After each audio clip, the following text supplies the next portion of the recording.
Hello बच्चों, हम लोग देख रहे थे प्रिपरेशन ऑफ हेलो एल्केन्स, जिसमें हम लोगों ने 5 मेथड्स के बारे में अध्ययन कर लिया है। छठा मेथड हेलो एल्केन्स के प्रिपरेशन का है बाय हैलाइड एक्सचेंज मेथड, या तो इसी को फिनकेल्स्टीन रिएक्शन के नाम से जाना जाता है। हैलाइड एक्सचेंज, एक हैलोजन निकलेगा, एक हैलोजन जुड़ेगा। हैलाइड एक्सचेंज मेथड या तो इसी को फिनकेल्स्टीन रिएक्शन के नाम पे जाना जाता है। और एग्जाम में जनरली यही पूछता है व्हाट इज फिनकेल्स्टीन रिएक्शन, या तो कभी कभी यह भी पूछता है what is halide exchange method. तो रिएक्शन को लिखना और वर्ड में भी लिखना है। इसमें क्या होता है सो देखते हैं कि एक हेलो एल्केन का कंपाउंड लेते हैं। हैलाइड एक्सचेंज मेथड नाम ही पता चलता है कि हैलाइड पहले सोना चाहिए, हैलोजन एटम पहले सोना चाहिए, एक हैलोजन एटम आएगा और दूसरा हैलोजन एटम उसको रिप्लेस करेगा। जब हम लोग एक अल्काइल हैलाइड यानी हेलो एल्केन्स X, जहां पर X इज इक्वल टू क्या, तो क्लोरीन और ब्रोमीन, जहां पर X इज इक्वल टू क्या क्या हो सकता है, तो क्लोरीन हो सकता है और ब्रोमीन हो सकता है। यह ध्यान में रखना, X is equal to chlorine या तो ब्रोमीन, या Cl या तो RBr, है ना, अल्काइल क्लोराइड या तो अल्काइल ब्रोमाइड। तो जब हम लोग NaI यानी सोडियम आयोडाइड, NaI यानी सोडियम आयोडाइड या तो पोटेशियम आयोडाइड Ki, NaI या तो Ki, जिसको पोटेशियम आयोडाइड के नाम से जाना जाता है, जब दोनों को आपस में अभिक्रिया करवाते हैं ड्राई एसीटोन की उपस्थिति में, ड्राई यानी कि पानी का अंश नहीं होना चाहिए, सिर्फ एसीटोन होगा, पानी एक भी बूंद नहीं होना चाहिए, सिर्फ एसीटोन होगा। तो जब हम लोग अल्काइल क्लोराइड या तो अल्काइल ब्रोमाइड को सोडियम आयोडाइड या तो पोटेशियम आयोडाइड के साथ अभिक्रिया करवाते हैं ड्राई एसीटोन की उपस्थिति में, तब क्या होता है कि NaX या तो KX बाहर निकल जाएगा, क्या बचेगा, R बचेगा, I बचेगा, बन जाएगा आइडोल। यह ध्यान में रखना है कि फिनकेल्स्टीन रिएक्शन में सिर्फ आइडोल एल्केन्स का निर्माण होता है, ना कि ब्रोमो एल्केन्स का, ना कि क्लोरो एल्केन्स का और ना कि क्लोरो एल्केन्स का, सिर्फ आइडोल एल्केन्स का निर्माण होता है। जैसा कि दिखाया गया, जब अल्काइल क्लोराइड और ब्रोमाइड के साथ अभिक्रिया करवाते हैं NaI या तो Ki, दोनों में से, दोनों के साथ में, दोनों में से एक, इसमें और लिखा, तो क्या होगा Na और X या तो K और X मिलकर बन जाएंगे सोडियम हैलाइड या तो पोटेशियम हैलाइड और बन जाएगा I, R और I, आइडो एल्केन। एग्जांपल के तौर पर देखते हैं कि अगर R के जगह पर प्रोपाइल ग्रुप होता, CH3 होता, CH2 और CH2 और यहाँ पर होता Br का ग्रुप, है ना, या ब्रोमोप्रोपेन, ब्रोमोप्रोपेन, और इसको अगर अभिक्रिया करवाया जाता पोटेशियम आयोडाइड के साथ और इसमें भी उपस्थित होता जो वहां पर उपस्थित है ड्राई एसीटोन, ड्राई एसीटोन, तब क्या होता कि इसका K और इसका Br आपस में मिल के बना लेता KBr, पोटेशियम ब्रोमाइड जिसको बोलते हैं। प्लस क्या बच गया, इसमें बचा CH3, बचा CH2, फिर बचा CH2 और साथ में बचा I, जिस तरह से जिसको हम लोग आइडोप्रोपेन के नाम से जानते हैं। चूंकि देखो Br बाहर जा रहा है और I अंदर आ रहा है, तो एक हैलोजन दूसरे हैलोजन को रिप्लेस कर रहा है, एक्सचेंज कर रहा है, इसलिए इसको हैलाइड एक्सचेंज मेथड के नाम से भी जाना जाता है। उसके बाद अगला मेथड है स्वार्ट्ज रिएक्शन। स्वार्ट्ज रिएक्शन किसी किसी बुक में जेड के जगह पर एस लिखा हुआ रहता है, तो स्वार्ट्ज रिएक्शन या तो स्वार्ट्ज रिएक्शन इसको पढ़ते हैं।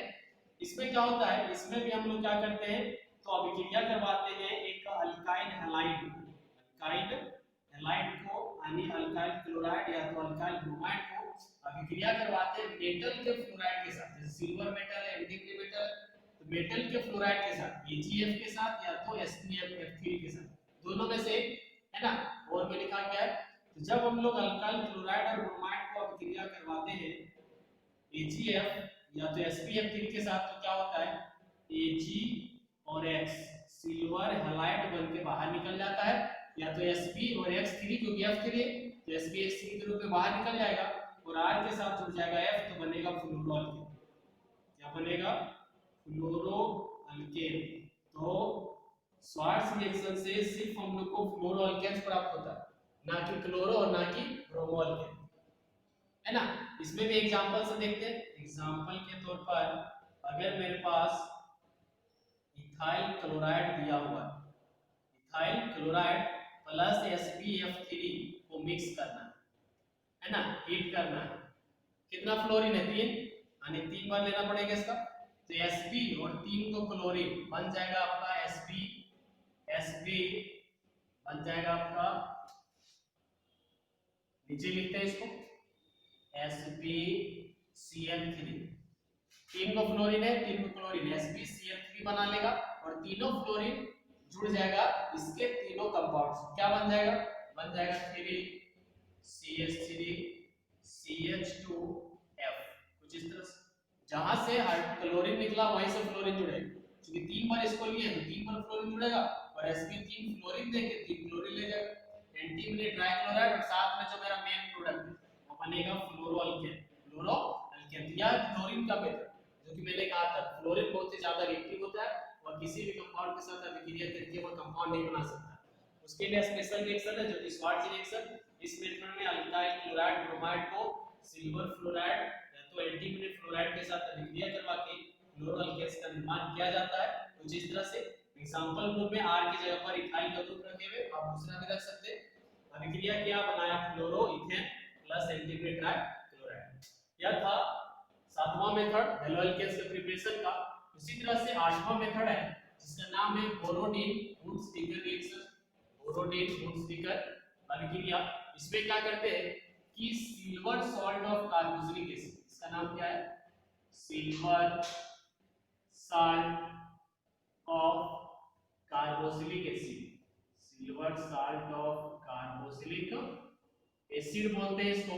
या तो इसको डायरेक्टली अगर नाम लिखे तो बोलते हैं सिल्वर कार्बोक्सिलेट।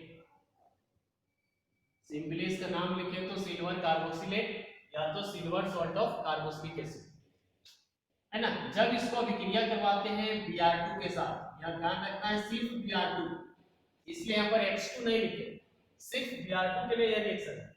जब सिल्वर कार्बोक्सिलेट को Br2 के साथ अभिक्रिया करवाते हैं तो क्या होता है? तब Ag और Br यानी सिल्वर और Br मिलकर बना लेता है सिल्वर ब्रोमाइड, AgBr बना लेता है। और इसमें जो C और डबल O है यह बना लेता है carbon dioxide CO2, gases form बाहर निकल जाएगा। क्या बचा? एक अल्काइल ग्रुप बचा, एक ब्रोमीन ग्रुप बचा, जुड़ के बन जाता है ब्रोमोअल्केन। क्या बन जाएगा? ब्रोमोअल्केन बन जाएगा। इसको बोलते हैं हम लोग ब्रोमोअल्केन। तो यह हेलोअल्केन का कंपाउंड है, बन जाएगा। ये एग्जांपल से समझ सकते हैं। एग्जांपल में अगर यहां पर हम लोग लेते हैं CH3 R की जगह पर C double bond O oxygen Ag होता प्लस होता Br2, फिर यहाँ पर उपस्थिति में CCl4, इसको तो लर्न करना मस्ट है। अब क्या होता है? Ag और Br बन जाता सिल्वर ब्रोमाइड, AgBr प्लस क्या होता? यह बना लेता आपका कार्बन डाइऑक्साइड, CO2 बाहर निकल जाता कार्बन डाइऑक्साइड गैसेस फॉर्म में, प्लस क्या बचा? तो CH3 बचा, CH3 के साथ Br बचा, बन जाता मेरा मिथाइल ब्रोमाइड या तो ब्रोमोमीथेन। CH3Br मिथाइल ब्रोमाइड या तो ब्रोमोमीथेन।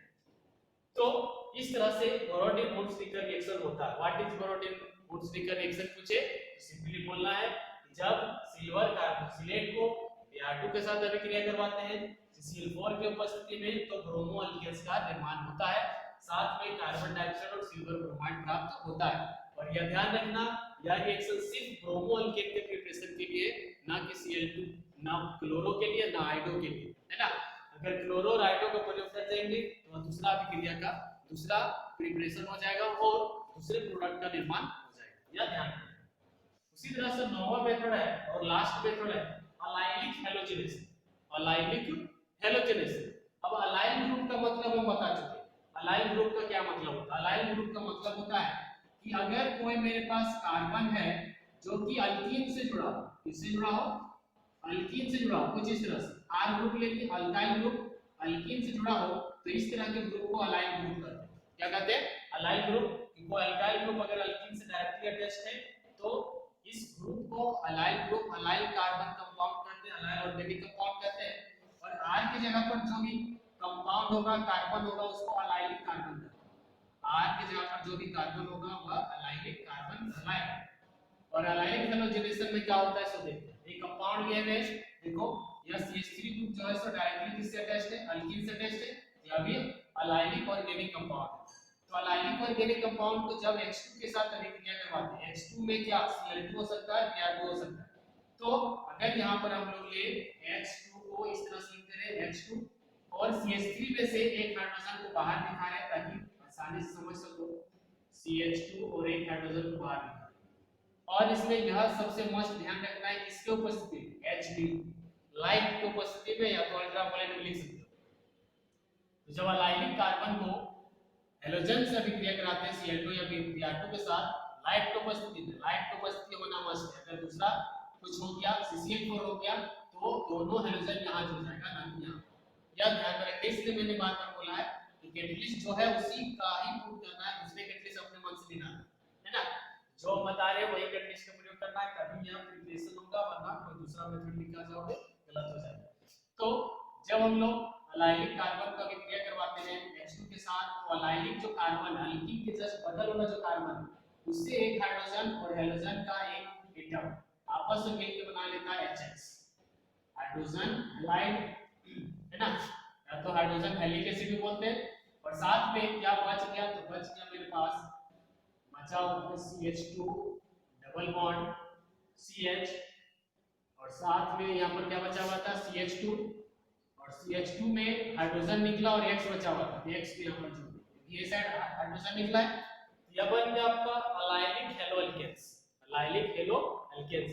तो अलाइलिक हेलो एल्केन्स का निर्माण लाइट की उपस्थिति में होता है जब हैलोजन को डायरेक्टली अभिक्रिया करवाते हैं अलाइलिक कार्बन एटम के साथ। और भी एग्जांपल है ना, कि जब हम लोग allylic carbon atom same compound है को अभिक्रिया करवाते हैं सल्फ्यूराइल क्लोराइड, इसका नाम क्या है, सल्फ्यूराइल क्लोराइड। तो इसमें जो अलाइलिक कार्बन एटम है, अलाइलिक कार्बन एटम जो अल्कीन से डायरेक्टली अटैच्ड है, यही अटैच्ड है डायरेक्टली, तो इसका एक hydrogen atom, allylic carbon atom का एक हाइड्रोजन एटम और इसका दो क्लोरीन में से एक क्लोरीन बना लेता है HCl, हाइड्रोक्लोरिक एसिड।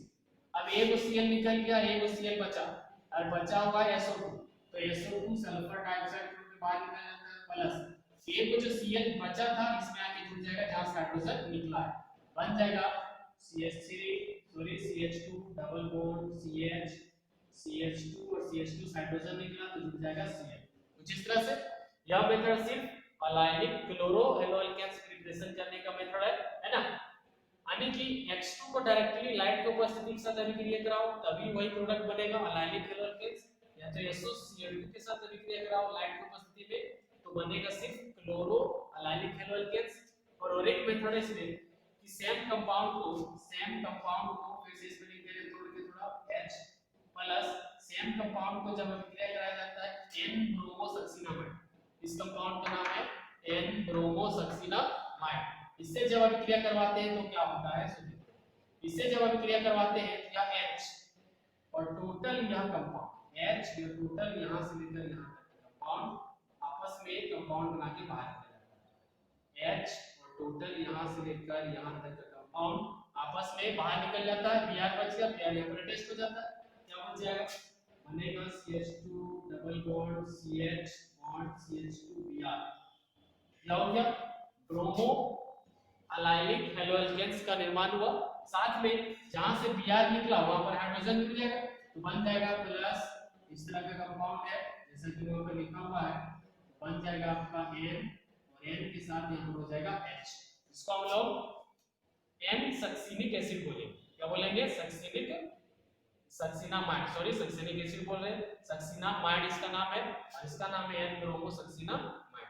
तो इस तरह से हम लोग अलाइलिक हेलो एल्केन्स का निर्माण कर सकते हैं। और यह था मेरा लास्ट प्रिपरेशन हेलो एल्केन्स का, है ना। यह नोवो प्रिपरेशन ध्यान में रखना है, एग्जाम के लिए इंपॉर्टेंट है।